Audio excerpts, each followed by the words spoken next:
en demi-finale, en fait, dans ma tête, c'était sûr, quoi. J'étais vraiment prêt à tout donner pour atteindre mon objectif. Et donc je gagnais. Et lorsque j'arrivais en revanche en finale, et bien là, j'étais plus dedans, en fait. Chaque challenge matériel que l'on va vivre va être une raison pour nous, une opportunité pour nous de reconnaître, accepter, aimer un trait de caractère que l'on n'a pas appris à reconnaître, accepter, aimer chez nous. Soit je laisse le regard des autres décider qui je suis en me collant des étiquettes et je me conforme au monde extérieur, soit je décide que mon regard sur moi soit plus fort que le regard des autres sur moi. Le monde est mon miroir, donc chaque chose que je juge à l'extérieur est quelque chose que je n'ai pas reconnu chez moi. Tant que le corps juge, le corps se rétracte. Et du coup, c'est Hmm. pour ça où il y a les phénomènes d'auto-sabotage.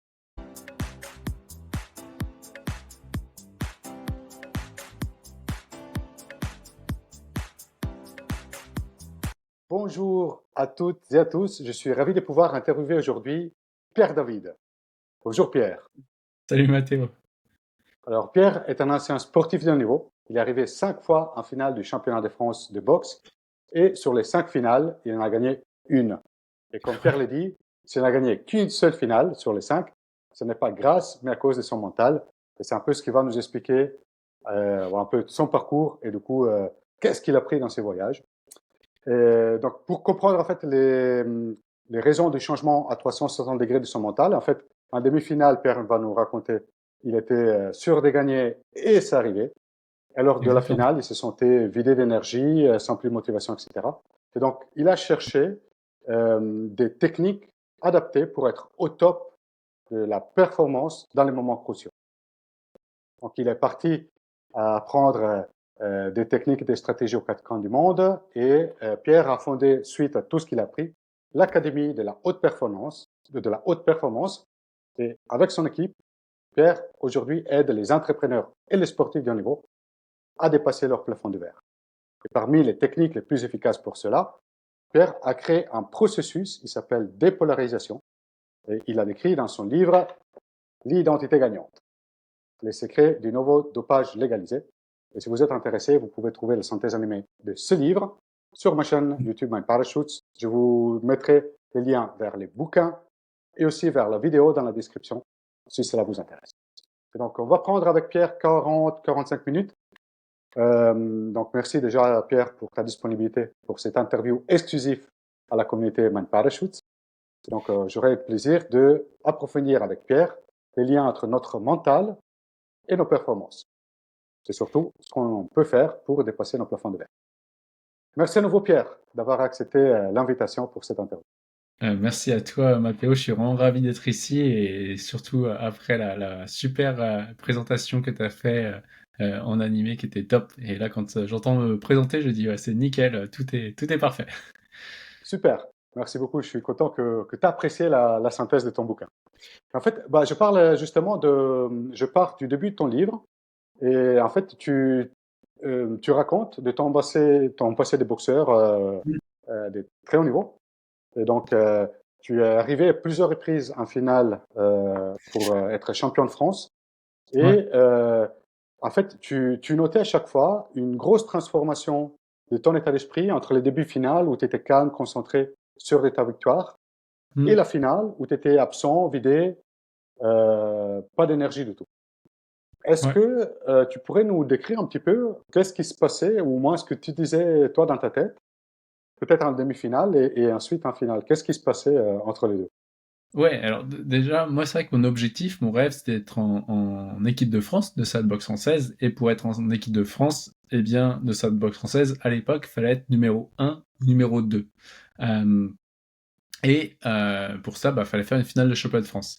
Et donc, ce qui se passait, c'est que moi, lorsque j'étais en demi-finale, en fait, dans ma tête, c'était sûr, quoi. J'étais vraiment prêt à tout donner pour atteindre mon objectif. Et donc, quand je montais sur le ring, eh bien, je savais que ça allait le faire. Je n'avais pas de doute là-dessus, je savais que ça allait le faire. Et donc je gagnais. Et lorsque j'arrivais en revanche en finale, eh bien là, bah, j'étais plus dedans en fait. Les finales de championnat de France de salle de boxe française, notamment la dernière qui était au stade Pierre de Coubertin à Paris, qui est un endroit mythique pour les gens qui font de la boxe française. Tous les boxeurs de haut niveau rêvent de boxer là. Bah moi, j'étais juste pas dedans. J'avais juste envie que ça s'arrête, quoi. Dans les vestiaires, je me disais mais qu'est-ce que je fais ici? Donc voilà, et donc c'est pour ça que je finissais ces finales-là. J'arrêtais sur mais pourquoi je m'entraîne autant si c'est pour avoir ce type de résultats en compétition. Ouais, je savais plus trop pourquoi je m'entraînais et pourquoi je faisais du sport à ce moment. Hmm. Wow. Super, super intéressant. Juste, j'imagine que c'était dans l'espace de quelques jours. Je ne sais pas comment ça marche les compétitions de boxe. J'imagine Ouais. qu'il n'y a pas énormément de temps entre les demi-finales et les finales. Donc, c'est Ouais, assez. alors, alors pour le coup, il y avait quand même l'espace de 15 jours, 3 semaines, voire parfois un mois, parce que le temps de récupérer, on avait les demi-finales de championnat de France, c'était une soirée, et D'accord. les combats de finale, c'était une autre soirée qui était dédiée. Et donc, entre-temps, pour qu'on récupère, il devait avoir 3 semaines ou un mois d'écart. Oui, d'accord. Non, mais oui, ok, c'était peut-être plus que quelques jours, mais tu vois, Ah oui, pour quelqu'un oui, qui oui, n'est pas dedans, des délais assez courts pour se dire, oui, waouh, quel changement oui, d'attitude face à une situation qui a un match de boxe et qui pourrait paraître ouais, dès l'extérieur un peu la même chose. Donc c'est ouais, super intéressant. Et du coup, tu racontes que tu utilisais finalement des techniques pour ouais. booster ta performance, la méditation, la visualisation, l'auto-hypnose. Tu parles de ça et finalement tu dis, bah, c'est des techniques qui m'ont aidé, au moins un petit peu, mais Hmm. c'était jamais suffisant pour aller vraiment résoudre les blocages que je sentais. Pourquoi, d'après toi, qu'est-ce qui manquait à cette technique d'après toi? Pourquoi ça ne fonctionnait pas? Ouais, alors tout ce qui est sophrologie, hypnose, méditation et coaching classique, le truc que ça, alors ça m'a apporté, ça m'a appris à mieux me connaître et tout, et donc ça m'a quand même apporté des choses. En revanche, le blocage de fond était tout le temps présent. Pourquoi? Parce que, et ça je l'ai plus appris quand je suis parti méditer chez les moines. Alors chez les moines, c'est là où j'ai pris ma prise de conscience, où j'ai eu ma prise de conscience, mais ça n'a pas résolu mon problème, c'est après dans d'autres formations que j'ai résolu. Ce que j'ai vu, c'est que tout ça, en fait, travaillait pas directement sur l'identité. En effet, on est des êtres humains, pas des fers humains, pas des avoirs humains, mais des êtres humains. Et la philosophie qu'on a développée, que j'ai choisi de développer après ce parcours chez les moines, c'était l'important n'est pas ce que je suis, mais qui je deviens. Et chaque challenge matériel que l'on va vivre va être une raison pour nous, une opportunité pour nous de reconnaître, accepter, aimer un trait de caractère que l'on n'a pas appris à reconnaître, accepter, aimer chez nous. Et pour moi, à l'époque, c'était bah non, mais ça se fait pas de dire que j'ai envie d'être champion de France, c'est arrogant de dire ça, Hmm. tu vois. Donc, les techniques classiques françaises d'accompagnement ne permettent pas de se réapproprier le trait de caractère arrogant en soi. Donc, qui est juste un concept d'ailleurs qui n'existe même pas, il existe que par rapport à une perception donnée. Et donc, moi, ce blocage-là, j'avais ensuite dans la vie active à ne pas oser prendre ma place. Pourquoi? Parce que j'avais surtout pas envie d'être perçu arrogant par les autres. Hmm. Ok, du coup, tu associes d'une certaine manière le fait de devenir champion ou d'être champion avec le fait d'être arrogant. Mm, Et du coup, comme tu voulais pas être quelqu'un d'arrogant, du coup, mm, de manière sûrement inconsciente, mm. tu bloquais les moments les plus importants finalement. Et Et tu dis, exactement. tu trouvais la même chose aussi dans ta vie active. Ah oui, dans la vie active, j'avais une association, je voulais pas faire de bruit, j'osais pas faire des conférences, parce que je me disais, mais attends, je suis qui pour faire une conférence? Il y a des gens bien plus experts que moi. Je me sens pas légitime, je me sentais pas légitime dans la vie active pour pouvoir faire des conférences. Et Hmm. là, c'était différent, parce que là, j'étais polarisé sur le concept de plus légitimité et légitime. Donc j'avais ce qu'on appelle ce syndrome de l'imposteur, le syndrome de l'imposteur que j'avais en tant que sportif et en tant qu'être humain, tout simplement dans la vie de tous les jours, quoi, où je n'arrivais pas à prendre ma place. J'osais pas prendre ma place. Je voulais pas faire de bruit et j'étais plutôt le mec sympa, mais j'étais surtout le gars qui était en arrière-plan, quoi. D'accord. Il y avait un peu les blocages de dire, je veux pas être celui qui est devant sur la scène parce que je veux pas être arrogant. Je veux pas être arrogant, je veux pas écraser les autres, tu vois, tous ces mécanismes-là. Hmm. Ok. Et du coup, c'est intéressant parce que effectivement, tu le racontes. D'ailleurs, on le vit très bien à travers ton livre, ces moments de prise de conscience, Oui, de des infinités possibles finalement de ta personnalité. C'est un peu ça que l'on découvre à un moment donné.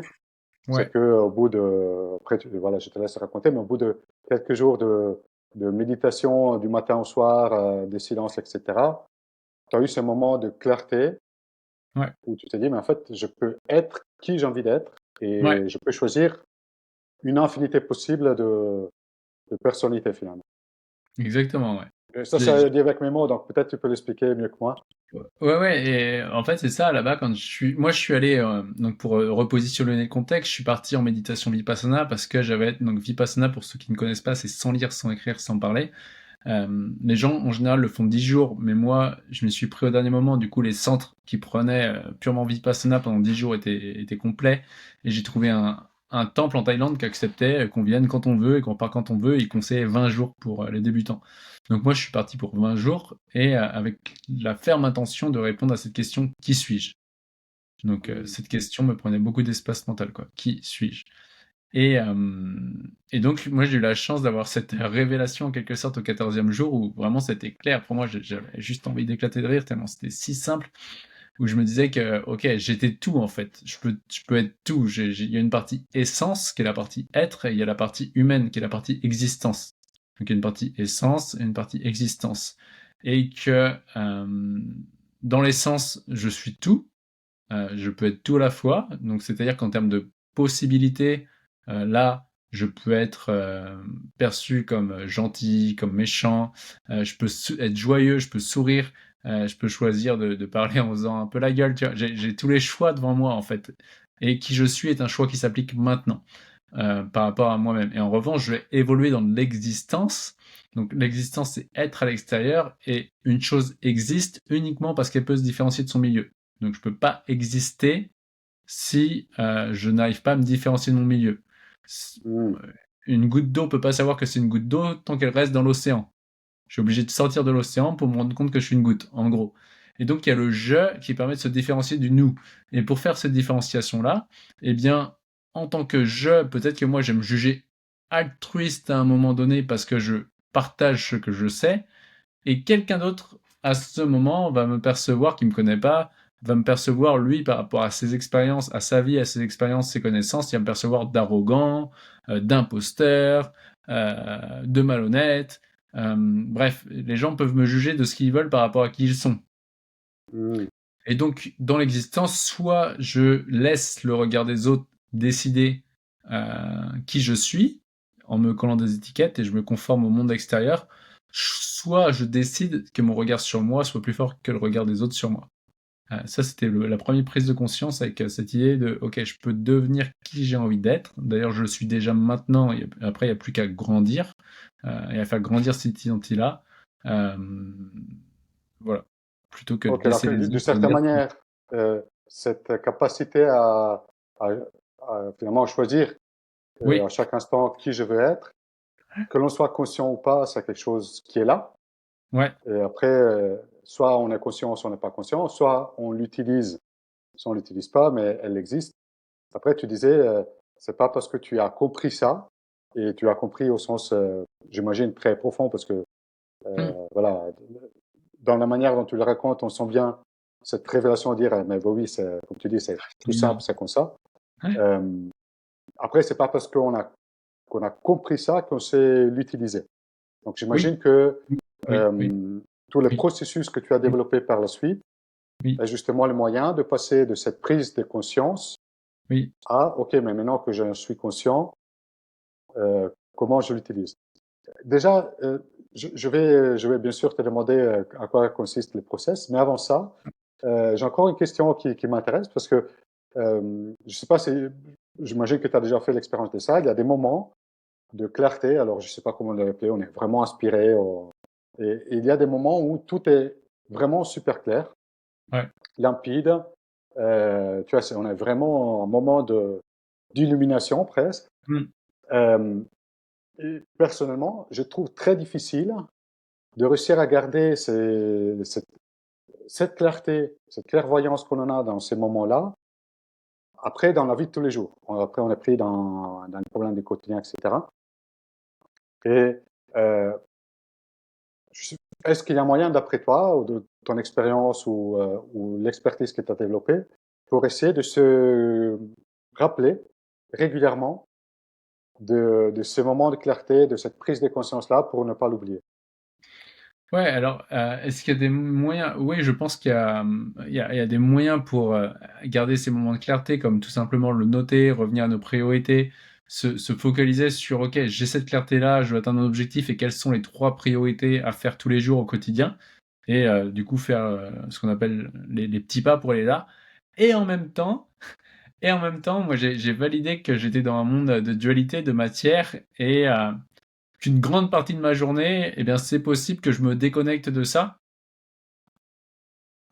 Et c'est le jeu, en fait, et d'accepter ça.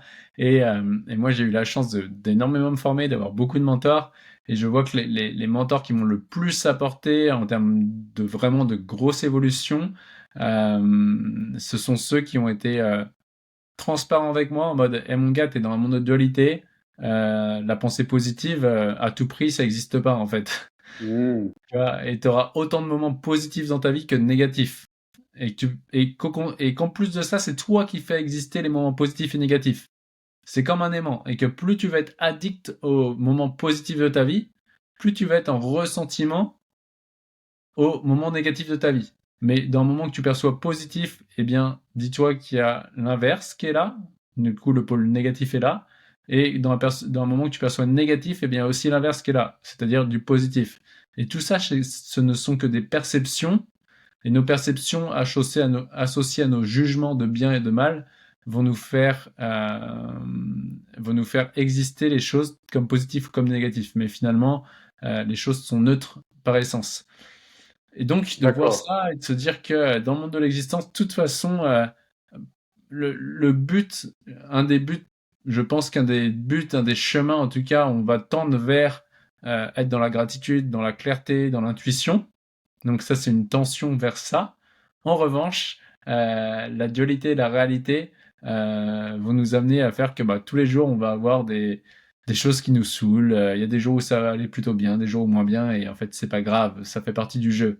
Et pour avoir eu des mentors que je voyais à l'époque sur scène dire aux gens dans ma vie, tout est positif, j'ai une vie qui est vraiment super et tout. Et quand je les connaissais un peu mieux, me rendre compte que finalement, comme tout le monde, des fois ils disaient oh, il m'arrive ça, c'est difficile aujourd'hui et tout. Ah, mais tiens, mais ça en conférence, tu l'as pas dit, tu vois. Et, et du coup, moi, je prône plutôt que. Alors, c'est moins vendeur, mais je prône plutôt que dans la réalité de la matière, ouais, ok, c'est cool, il y a des moments de clarté, on peut faire en sorte d'être de plus en plus connecté à notre intuition, à notre cœur et à ce qui est vraiment bien, enfin, ce qui nous fait vraiment évoluer. Et en même temps, plus on va accepter que dans la vie, on aura des emmerdes, et bien plus ça va être facile à vivre avec. Parce qu'on va Hmm, plus chercher à les ok, fuir, en fait. ok. On va pas chercher une vie de fantaisie, on va pas chercher une vie qui est inaccessible. Si on cherche une vie plus positive que négative, eh bien, on tend à juste aimer l'aimant pour le pôle plus et pas pour le moins et pour le plus. Si on accepte la vie comme est soutenante et challengeante au même degré pour nous faire évoluer, et pour évoluer, on va avoir besoin de challenge, c'est-à-dire besoin d'emmerde, eh bien, et de problèmes, eh bien, plus on va pouvoir se centrer sur des problèmes qui nous inspirent plutôt que des problèmes qui nous inspirent pas.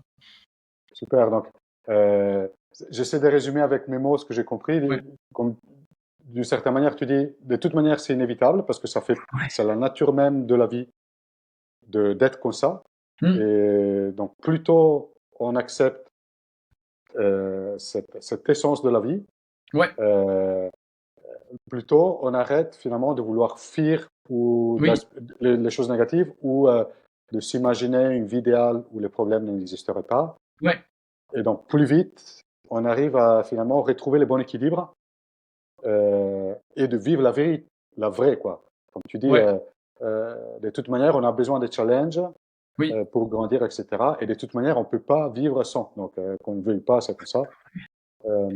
Et Et ça, c'est le paradoxe, hein. C'est que le paradoxe, c'est plus vite j'accepte que, de toute façon, tant que j'ai les deux pieds sur terre, je vais avoir des emmerdes, bah, plus c'est facile de vivre avec.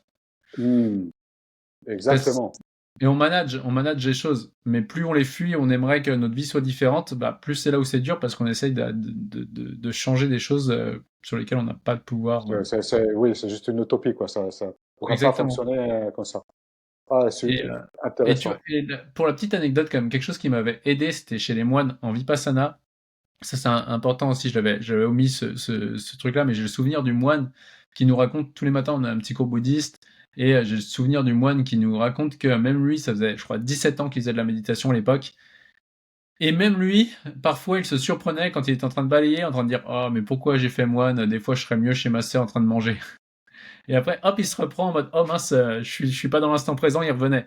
Et donc, même le mec le moine qui médite, genre 14 heures par jour depuis 17 ans, a ces moments de dualité où là, d'un seul coup, ce n'est plus clair.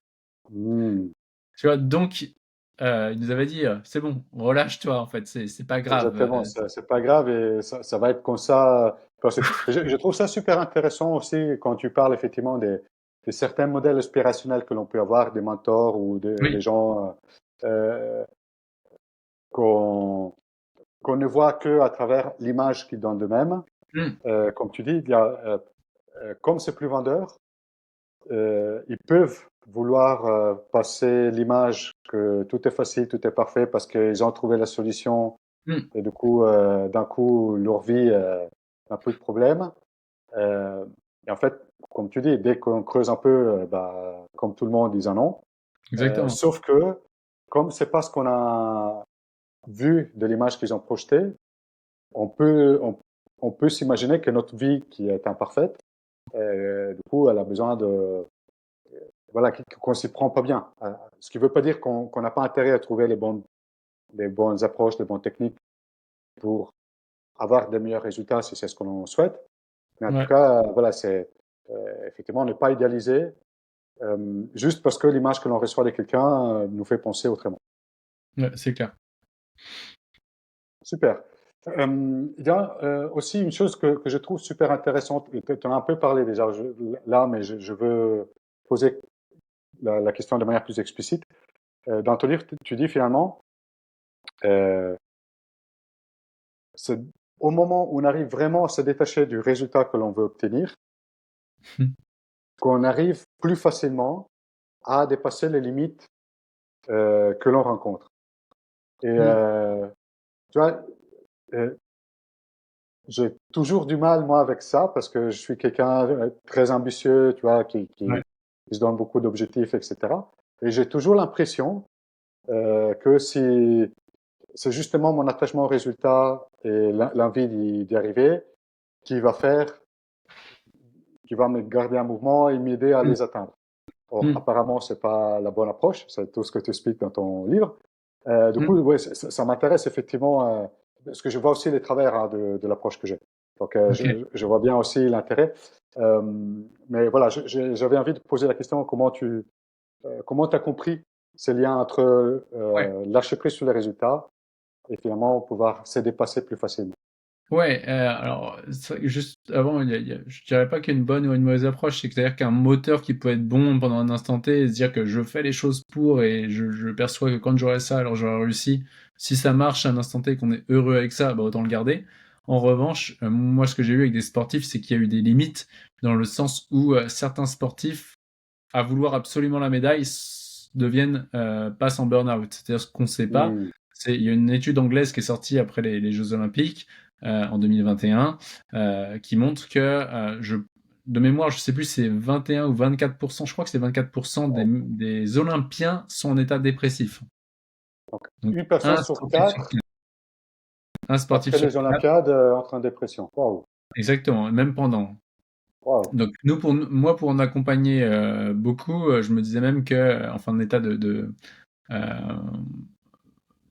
je sais plus comment c'est dit exactement la traduction exacte, mais en gros, de manière schématique, problèmes mentaux. Euh, donc, les gens voient les choses en mode il réussit, mais la réussite, qu'est-ce qu'il échoue pour réussir, Hmm. tu vois? Il n'y a pas de perception de réussite sans une anti-perception d'échec. Bien sûr. Donc, Donc, et donc c'est avec un athlète, ce qu'on va voir, c'est que et la vie de mon point de vue, la vie va nous aider à être de plus en plus connectés à nous-mêmes, sans se minimiser et sans s'exagérer. C'est-à-dire quoi? C'est-à-dire que quand je perçois que le jour où j'aurai un objectif, alors je serai quelqu'un de mieux, ou ça va valider de qui je suis, eh bien je me minimise par rapport à ça. Là, juste avant qu'on fasse cette session, j'étais avec un sportif international dans un sport individuel, et lui, du coup, voilà, classique, comme beaucoup, il rêve d'être champion du monde. Et du coup, ce qu'on a regardé, c'était, ok, pour toi, être champion du monde, ça veut dire quoi? Ça représente quoi? Qu'est-ce que tu attribues? Qu'est-ce que tu auras avec le titre de champion du monde que là, aujourd'hui, tu perçois que tu n'as pas? Hmm, Et là, il me regarde, il fait, ah ouais, le titre de champion du monde vient valider que je suis fort. d'accord. Donc, j'attends Donc que la le seule résultat. manière d'être fort, c'est d'être le plus fort de tous finalement. Non, c'est la. Le résultat vient valider. Je remets au résultat de champion du monde la validation que je suis fort. Ok, Donc je me dis aujourd'hui que que je serai fort que quand j'aurai le titre de champion du monde. Ça, ce sera la validation. Donc mon identité va dépendre du résultat. Donc à ce moment-là, on a fait ce qu'on appelle une dépolarisation inversée, du coup, sur ce titre de champion du monde, où, ok, sous quelle forme tu as déjà ce trait de caractère que les autres valident que tu es fort, et que toi-même tu valides que tu es fort, et là il l'a vu, ou que toi-même tu valides que d'autres sont forts. Et à la fin, on a regardé quels sont les inconvénients pour toi que tu valides que le titre de champion du monde, que tu perçois que le titre de champion du monde valide que tu es fort. Là, j'ai les prises de notes. En gros, c'était du truc du style ah ça me donne ça me rajoute du stress, de la pression, j'y pense tout le temps, je me rabaisse, mon niveau il est pas aussi bon en compétition, je suis dans l'attente et je me prive d'occasion du coup d'être à mon meilleur niveau à chaque fois. Et après, on a regardé sous quelle forme être champion du monde euh, ne valide pas que tu es fort, et ben là, il a dit si je tombe contre un adversaire plus fort que moi, au final, et ça aurait été de la chance. Si les juges arbitres sont contre moi ce jour-là, bah finalement j'aurais été fort, mais c'est les juges arbitres qui ont été contre moi. Si l'autre il est dopé, bah forcément. Euh, donc voilà, si je perds ou si je gagne sur une pénalité, ça peut être injuste et donc ça va pas valider. Et donc, ok, donc là, est-ce que tu vois maintenant que le résultat ne valide pas que tu es fort ou pas, et il y a d'autres circonstances, et là il fait bah ouais carrément, ok, quels sont les bénéfices pour toi de voir ça? Et là il a vu que en fait dès maintenant je peux choisir d'être à mon meilleur niveau et j'ai pas besoin hmm, d'attendre le titre pour valider que je suis quelqu'un de fort. Tu vois, et là paf, directement le truc, l'objectif est tombé du piédestal. Donc ça nous permet de nous reconnecter à qui je suis en train de devenir. d'accord. Et en fait, l'intérêt finalement de se séparer des résultats d'une certaine manière, Ouais. c'est que ça nous permet de nous connecter plus fortement à la personnalité. C'est Ouais, ça, d'une certaine manière. à qui on est. Et au-delà de la personnalité, alors là c'est plus de la sémantique, mais au-delà de la personnalité, on va plus dire à l'individualité, à l'unicité. Tu vois, à la fin de la séance, on a rebondi sur ok, est-ce que tu vois que ton unicité, toute la force, elle est sous cette forme-là? Parce que personnalité, ça vient de persona, c'est le masque. Hmm, Tu vois, quand on dit ok, le gars il prend ce personnage, je vais prendre ce masque. L'individu, c'est ce qui est individuel, c'est indivisible. T'es d'accord, pas divisé en fait. Quand tu prends un personnage, un persona, une personnalité, elle se divise. d'accord. Elle a un Oui, du masque. coup, effectivement, les mots que tu utilises plutôt, c'est identité, c'est ça? Ouais, identité, individualité, unicité. Ok, parfait. Oui, effectivement, très important comme différence. On est vraiment au cœur de qui on est et pas ce qu'on a Ouais, envie de projeter ou ouais. Ouais, qu'on justement, projette. et avec cette personne à la fin, là, avec cet athlète, enfin cette personne, c'est marrant, je dis personne maintenant, mais avec cet athlète, du coup, à la fin, c'était vraiment ça. C'était, ok, en fait, elle a vu que son unicité, elle était sa force était sur son unicité, en fait, et pas celle d'un dogme ou de quelqu'un d'autre. Hmm, super intéressant. Euh, du coup, à travers ton académie de la haute performance, tu as aidé des centaines de personnes, Ouais, sportifs, avec l'Espagne, on a entrepreneurs. passé le millier, là, ça y est. Waouh, félicitations! Ouais, on en parlait avant-hier avec mon associé, avant-hier ou il y a 3 jours, je sais plus. Waouh, quel Ouais. beau Ah, c'est résultat, chouette. du Ouais. coup. C'est chouette de pouvoir impacter autant de monde. Bravo, Ouais. bravo à vous. Merci. Et euh, avec l'expérience que tu as accumulée finalement, que ce soit par ton propre expérience, par l'accompagnement des autres personnes, etc., euh, d'après toi, quels sont les blocages les plus communs qui peuvent impacter soit des entrepreneurs, soit des sportifs, soit les Hmm. personnes en fait que tu suis. Est-ce que Ouais, tu bah vois les le plus blocage régulièrement? le 80 en termes de Pareto, tu vois, le 80% chez nous, c'est classique, c'est être polarisé sur l'arrogance, sur les gens qui se la pètent, sur les gens légitimes, sur l'égoïsme. Donc si aujourd'hui vous regardez cette vidéo et vous jugez les gens de ah ouais, j'aime pas les gens qui se la pètent, j'aime pas les gens égoïstes, euh, j'aime pas les gens malhonnêtes, exact, bah là c'est que vous êtes polarisé, du coup vous allez vous empêcher de prendre ce qu'il y a à prendre et d'être vous-même. C'est-à-dire que si je reprends avec un exemple d'une athlète qui est championne du monde, quand on a travaillé ensemble, c'est au début, elle est tout le temps sur les marches du podium, mais pas sur le podium. Quand je lui dis qui est-ce que tu juges le plus? Ah bah la première, je la juge. Tu la juges de quoi? Bah je la juge d'arrogante ou elle se la pète. Ok. Quand on fait une dépolarisation dessus, eh bien à la fin, derrière, en quelques mois, elle a pu être championne du monde. Pourquoi? Parce que jusqu'ici, sa tête a envie d'être championne du monde, mais son corps dit je veux surtout pas lui ressembler. Hmm, Tant qu'on juge quelqu'un, on s'empêche nous de développer ce trait de caractère sous notre forme à nous. Ok, par exemple, avec pour un exemple plus concret, pendant un séminaire, c'est une dame qui, elle juge son collègue, elle fait ouais, il est égoïste, il part tout le temps à l'heure. Elle, au fond d'elle, elle voulait partir à l'heure et aller faire du sport, mais elle se sacrifiait et elle allait pas faire du sport. Et donc, tant qu'elle le juge d'égoïste, elle dit quoi? J'ai surtout pas envie de lui ressembler. bien sûr. Et donc, Et eh donc, bien, je ne vais pas sortir pour aller faire du ouais, donc sport. je vais pas ressentir à l'heure et je vais aider les copains. Et donc, quand on fait la dépolarisation classique, bah là, hop, ça libère, le corps se libère et puis on suit notre cœur, peu importe ce que les gens vont dire en fait. Donc le plus gros blocage, c'est vraiment ça. Moi, c'était ça à l'époque. J'étais hyper humble, mais j'étais surtout au deuxième. Tu vois. Donc, Et du coup, effectivement, il y avait une différence entre ce que ta tête aurait aimé et ouais, ce que ton corps c'est ça. Et mon acceptait corps me ou disait pas de faire. non, mais j'ai pas le droit, je suis pas légitime, il y a d'autres personnes plus légitimes que moi, etc. Ok, ok. Euh, Est-ce que tu as un exemple que ce soit un athlète ou un entrepreneur, dont tu es particulièrement fier de l'avoir aidé? Euh, voilà, quelle a été sa prise de conscience? Quelle a été, voilà, comment ça se passait? Sans Ouais, bah, forcément dire les noms, hein, mais juste non, bah, raconter un peu l'anecdote. ouais, moi, il y a le tout premier champion du monde de l'académie en 2019, en octobre 2019, Michel, en vétéran en judo. Où là, ça a été pour moi un truc. Enfin, toutes les planètes se sont alignées.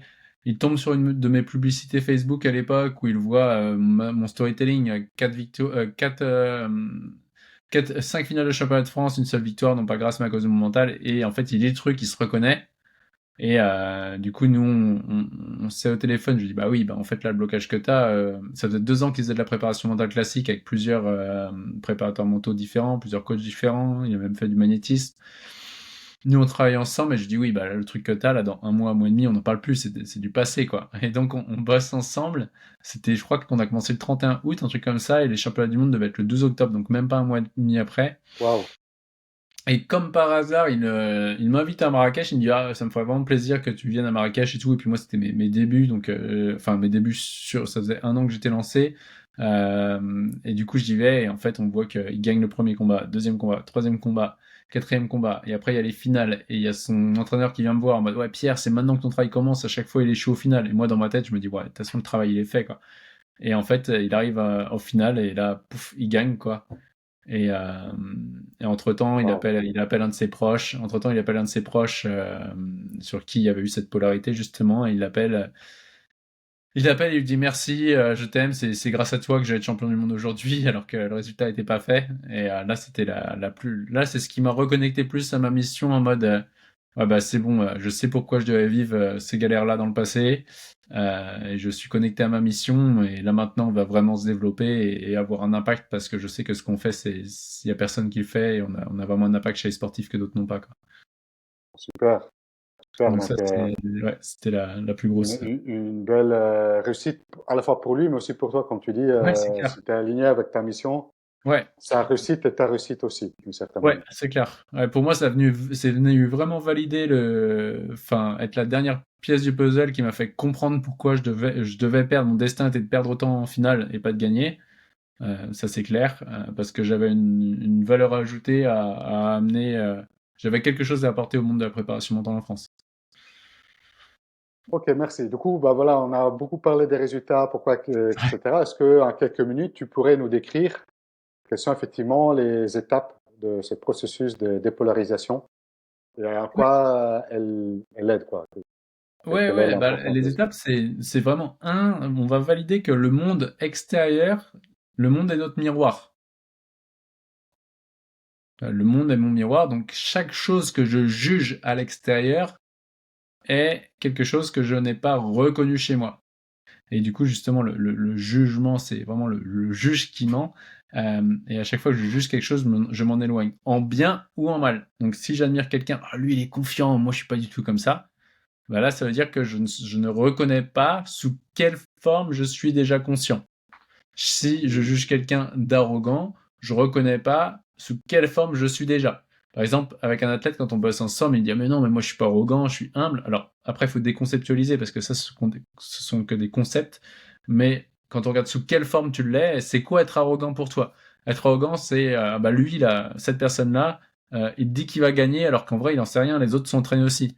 Ok, quand est-ce que toi t'exprimes ce trait de caractère? Bah jamais. Pourquoi il dit jamais? Parce qu'il est en train de percevoir ça au niveau du monde, au niveau international. Mais quand je descends au niveau, par exemple, régional, bah là, il va dire, est-ce qu'au niveau régional, tu es sûr d'être champion régional? Il fait, bah oui, bah, c'est normal. Tu vois?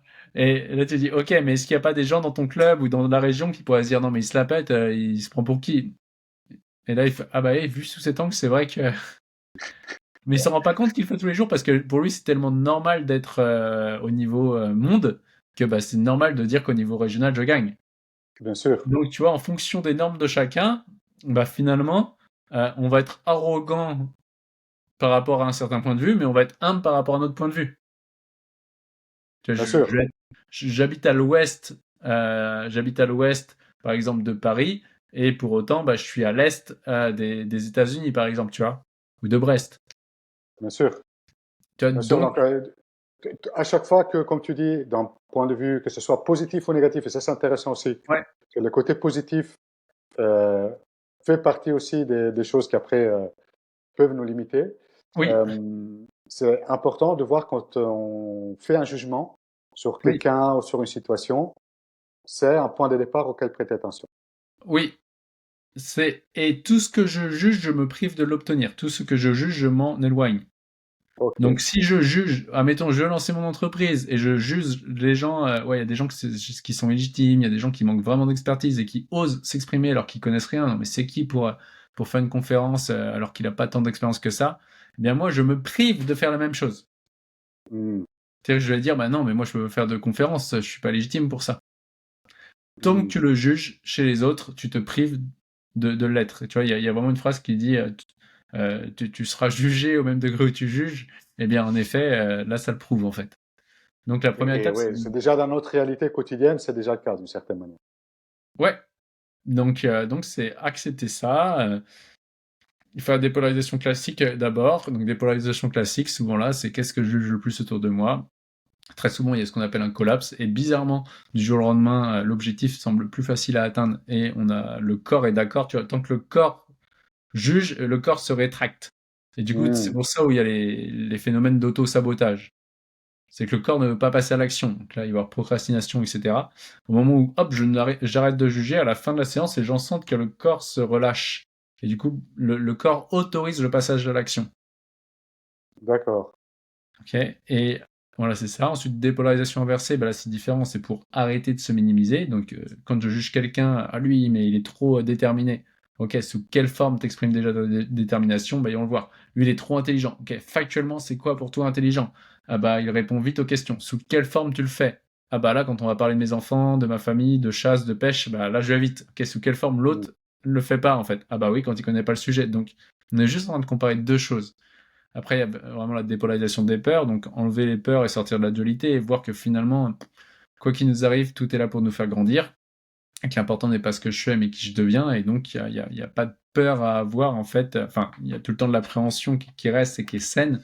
Par contre, une peur peut être dysfonctionnelle parce qu'on croit qu'il va nous arriver quelque chose de grave, alors qu'au final, sur des objectifs, au pire, peur d'échouer, Ça, on peut l'enlever rapidement. Donc voilà, Hmm. la dépolarisation, ça vient vraiment, c'est un changement instantané d'identité en nous permettant d'avoir cette identité gagnante en relation aux objectifs que j'ai. Mais alors quand je dis gagnant, ça peut être professionnel, personnel, intime, social, peu importe. Et ensuite, deux, c'est d'enlever les peurs de jugement et les peurs d'échouer qu'il peut avoir, tout simplement. D'accord, d'accord. C'est vraiment très intéressant cette notion de dire à un moment donné, les corps qui est un peu en tension face à Ouais, l'action parce que en fait il veut pas y aller, soit parce que il a peur, soit parce ouais, qu'il veut pas devenir la ouais, chose que l'on juge d'une certaine manière. ouais, oui, oui, oui. Euh, et du coup, tu dis à un moment donné, quand on arrive à dépolariser ça, on voit que le corps se relâche. Est-ce que tu le vois, par exemple, quand ça arrive chez quelqu'un, quand Ouais, tu discutes, ouais, tu le quand on vois? fait une session de dépolarisation, on voit assez rapidement au moment où il y a ce qu'on appelle le collapse. Il y a genre la pupille qui va, alors en visio c'est plus dur à voir, mais la pupille va légèrement s'agrandir, qui a la prise de conscience, et on sent, après on demande, ok, tu te sens comment dans ton corps quand tu vois ça? Ah bah je me sens plus relâché, je me sens plus détendu. Allez, vas-y, dis-moi à D'accord. haute voix, mon objectif est de prendre une promotion, de demander une promotion. Dis-moi, mon objectif, c'est d'avoir ce concours. Dis-moi, mon objectif à haute voix, c'est d'être champion olympique. Et là, les gens le disent à haute voix. Tant que je suis pas capable, tant que si on a un objectif, c'est simple hein, pour savoir si on est polarisé ou pas, on a un objectif, un rêve, et tant qu'on n'est pas capable de dire à haute voix face à nous-mêmes, mon objectif est d'être champion du monde, par exemple, ça peut être autre chose, hein, ça peut être mon objectif est de monter mon entreprise et de générer tel chiffre d'affaires. Tant qu'on sent que dans le corps ce n'est pas fluide, c'est-à-dire que le corps n'a pas accepté l'objectif. Hmm. C'est-à-dire qu'à la fin d'une séance, si je demande à l'athlète ou à l'entrepreneur, dis-moi ton objectif à haute voix, bah, il dit ouais, mon objectif est d'être champion du monde. Ok, ça résonne comment? Bah, c'est normal. Donc, on sait que le corps a D'accord. accepté l'objectif. Et donc, Ok. c'est incarné. Parce que sinon, c'est là où il y a l'erreur de la visualisation. C'est-à-dire que les gens vont faire de la visualisation au quotidien. Je me visualise champion du monde. Je me visualise générer tel chiffre d'affaires. Sauf que ça reste dans la tête. Ça descend pas dans le corps. Et les gens enfin, moi, je me rappelle à l'époque, je faisais toute la visualisation que j'avais apprise. Mais c'est vrai que c'était dans ma tête. Je ressentais pas dans le corps. Aujourd'hui, quand je Hmm. visualise mes objectifs, je sens que, ouais, mais tous mes muscles le sentent, mon corps le sent. Et ça y est, c'est présent. C'est déjà là, en fait. C'est déjà fait. Je suis présent à mon objectif. Donc tant qu'on est dans l'imagination, c'est que c'est pas incarné. C'est pas dans la chair. Incarnis, c'est dans la chair. D'accord. Donc, c'est même par rapport au objectif, c'est super intéressant ça. Si on écoute son corps, on arrive à voir si on sent encore de la résistance Ouais, ou des ouais, tensions par rapport à l'objectif, c'est ouais, qu'il y a probablement des choses ouais, qui sont pas encore réglées. ouais, Or, quand tu dis c'est normal, ouais, notre corps le suit, etc., c'est que c'est bon. ouais, Là, je suis dépolarisé. Ok. exactement. Ouais. Et du coup, une question en plus pour toi, vu que tu as beaucoup travaillé sur ces aspects-là. Toi-même, aujourd'hui, quels sont les axes sur lesquels tu sens, d'un point de vue, effectivement, de ton mental, que tu Ouais, dois encore améliorer et comment tu t'y prends? ouais, bah pour moi, tout simplement, c'est comment dire. Moi déjà, je suis très vigilant à quand c'est mon corps qui emmène ma tête et pas ma tête qui emmène mon corps. Tu vois, j'essaie de vraiment sentir les ah ouais tiens là, je sens que je suis polarisé là quand j'ai des petits jugements comme ça. Euh, et moi, aujourd'hui, mes axes, pas c'est d'amélioration, mais en tout cas d'évolution, c'est arriver à sans cesse me stretcher pour voir plus grand et, et écarter mes limites là-dessus. Et du coup, là, je sors plus du domaine de la dépolarisation, mais là maintenant, je suis beaucoup pour moi, en tout cas, sur l'épigénétique. C'est-à-dire que je vais faire attention à m'entourer de personnes qui sont soit au même niveau que moi, soit devant moi sur les domaines entrepreneurial. Hmm. Parce que, tu vois, là je sors d'un mastermind où j'ai fait 2 jours avec d'autres entrepreneurs qui sont devant moi en termes de chiffre d'affaires. Eh bien, en passant 2 jours avec eux, j'ai vu des choses qui étaient possibles que jusqu'ici je pensais pas possibles ou difficiles. Mais Hmm. vu que ces personnes-là on en parlait comme si c'était normal, puisque c'est normal pour eux, eh bien, en étant 2 jours bombardés de leur discours en mode bah nous on fait ça, nous on fait ça, nous on fait ça, eh bien moi au niveau de mon subconscient, enfin de mon conscient et de mon subconscient, j'ai accepté leurs normes et tout ce que le subconscient tout ce que le subconscient valide comme normal, il le manifeste sans effort. Hmm. Que ce soit vers nos objectifs ou vers les emmerdes, hein. Bien sûr. Si je valide que dans la vie il y a que des connards, eh bien mon subconscient va manifester que des connards autour de moi. Et Donc l'inverse aussi. Super. Donc, Ouais, si je valide dans mon intéressant. subconscient que les gens font de leur mieux et c'est juste des mauvaises stratégies qu'ils emploient et avec des comportements dysfonctionnels, mais au fond d'eux, ils font de leur mieux et chaque personne a envie au fond de lui d'être aimé, accepté pour qui il est, bah, je vais attirer des gens vers qui ça va plus matcher. Et pour certains, il va avoir des comportements qui sont dysfonctionnels, mais avec moi, bah, bizarrement, ça va bien se faire parce qu'il va sentir qu'il n'est pas jugé. Hmm.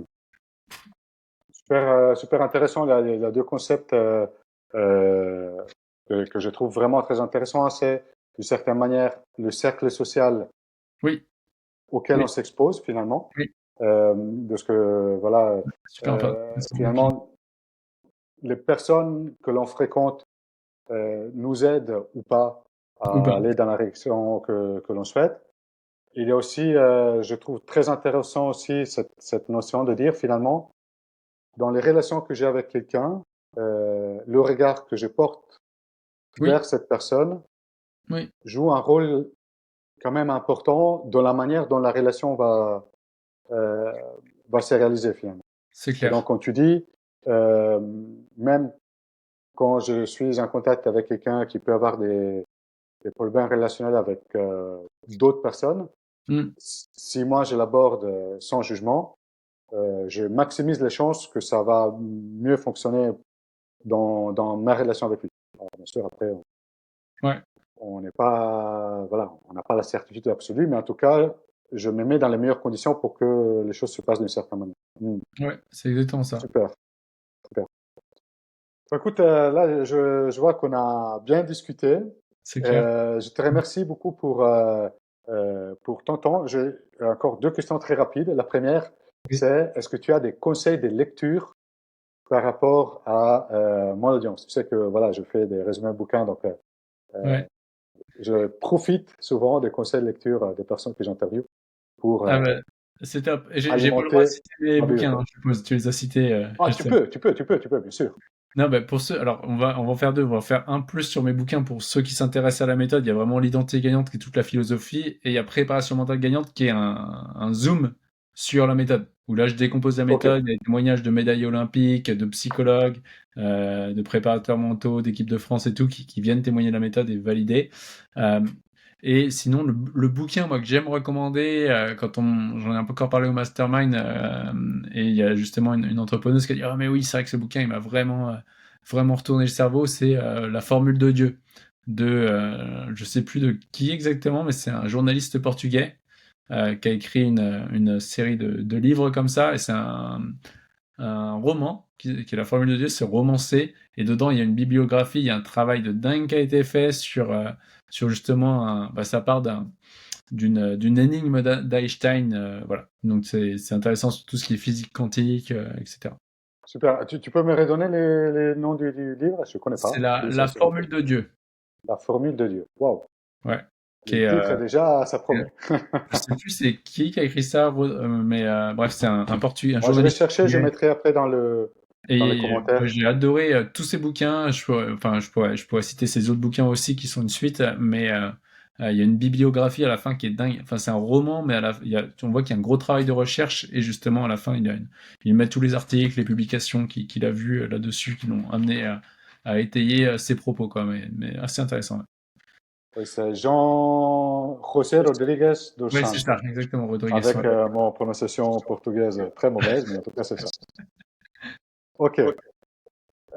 Super, ça c'était la première question. L'autre, c'est est-ce que tu aurais un dernier message que tu souhaites partager avec les personnes qui ont suivi toute l'interview? Bah, Euh, si on pouvait résumer l'interview en une phrase, ça resterait l'important n'est pas ce que je fais, mais qui je deviens, ou l'important n'est pas ce que tu fais, mais qui tu deviens, et se dire que C'est pas le challenge qui est important, c'est pas si on a le résultat ou pas qui est important, mais l'important n'est pas ce que je fais, mais qui je deviens à travers ce résultat. Parce que Hmm. qui on devient, ça, on l'emmènera toute notre vie, alors que le résultat, une fois qu'il est passé, il appartient déjà à notre passé, quoi. Super, merci beaucoup. Moi, je trouve cette phrase-là très inspirante, vraiment très inspirante. Je la trouve une Merci. citation énorme. Merci beaucoup, Pierre. Du coup, pour les personnes qui souhaiteraient en savoir davantage sur toi, sur ce que tu fais, etc., où est-ce qu'ils peuvent te retrouver? Bah, il y a les vidéos YouTube, les gens qui veulent vraiment regarder, comprendre la dépolarisation, j'en parle sous beaucoup d'angles. Il y a les vidéos YouTube. Ensuite, on a les articles de blog. Aujourd'hui, on peut rechercher quand même beaucoup de choses sur la préparation mentale là-dessus. Après, Instagram, LinkedIn.